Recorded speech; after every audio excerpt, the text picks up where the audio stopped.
nwanne m ka ị ghara isi na Uncle IB ada enye update.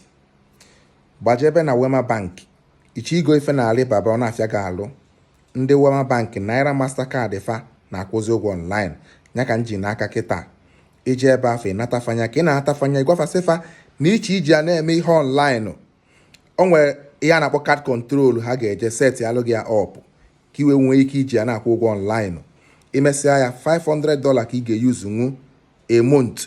A sịkwa Naira Mastercard ichi fund ya otu isi emela onwe gị transfer ị ga-esi na Access Bank gị transfer ego na normal account gị otu isi enwe normal account otu isi nwe Mastercard na other banks otu a ka ọ dị. Ife nje wetanya bụ information bụ ka ịma na ọ dị legit. Atara igomia wele ya kwụnye ụgwọ na Facebook wekwa kwụnye ụgwọ na ebe na YouTube ọ gaalụ m ọfụma otu o si gaalụ m sikwazi otu a mee ya ka ọ gaalụ gị. Share kwazi this video ka ụmụnna anyị ndị ọzọ nweta nya bụ update ụmụnne m.